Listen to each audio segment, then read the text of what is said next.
um reino montanhoso desolado, conhecido por antigos sacerdotes do leste chamados de magos. Sudeste da Turquia. Cerca de 2.100 metros de altura, no topo de uma montanha chamada Nemrut, encontram-se as ruínas do reino perdido de Comagena. Aqui, em 62 a.C., um misterioso santuário real foi construído pelo rei Antíoco I.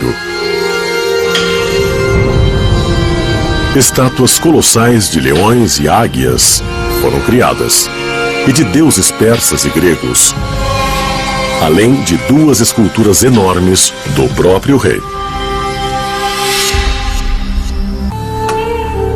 O pico cônico era o ponto mais alto no reino do rei Antíoco.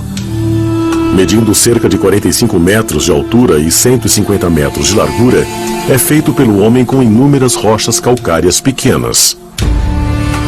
E dizem que foi a localização do túmulo real. Pesquisadores acreditam que o memorial foi construído originalmente como 2 grandes praças. A do lado leste era usada para comemorar o aniversário do rei Antíoco. A do lado oeste era usada para comemorar o dia, em 62 a.C., quando Antíoco se tornou o líder de uma sociedade secreta. Eu acho que aquilo foi feito para simbolizar o Monte Olimpo, a morada dos deuses. Porque você tem os deuses sentados em volta de lá e aí o pico acima deles. Eu acho que tudo isso é muito simbólico, é um palco para a realização de certos rituais e performances.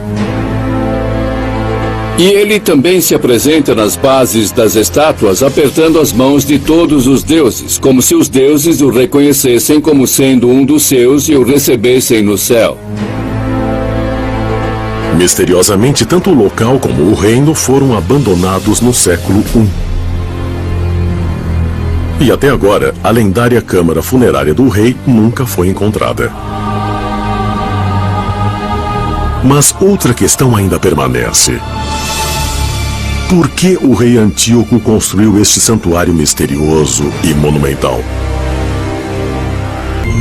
Mais uma prova do conhecimento excepcional das estrelas foi encontrada num poço próximo dali que Antíoco construiu na montanha.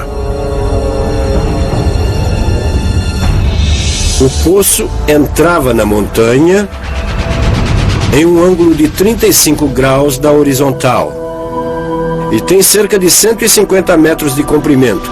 E não há nada na parte inferior. Durante sua vida, os pesquisadores acreditam que Antíoco estudou com uma seita sacerdotal de astrólogos orientais, chamados magos. Achava-se que eles eram capazes de prever e até mesmo manipular eventos com base em seus conhecimentos das estrelas. Os magos eram sacerdotes de renome do Oriente Próximo que tinham conhecimento astronômico avançado, e sabe-se bem que a maioria dos astrônomos do Oriente Próximo, especificamente do antigo Iraque e a Suméria, gravaram uma série de eventos que aconteceram no céu ao longo de centenas de milhares de anos. Essa informação foi mantida em tábuas de pedra, guardada de forma sagrada, e isso era passada aos grandes sacerdotes. Versão revisada, o Novo Testamento. De acordo com o Evangelho de Mateus, no Novo Testamento, foram 3 desses magos que seguiram os sinais celestes e das estrelas para o local de nascimento de Jesus em Belém.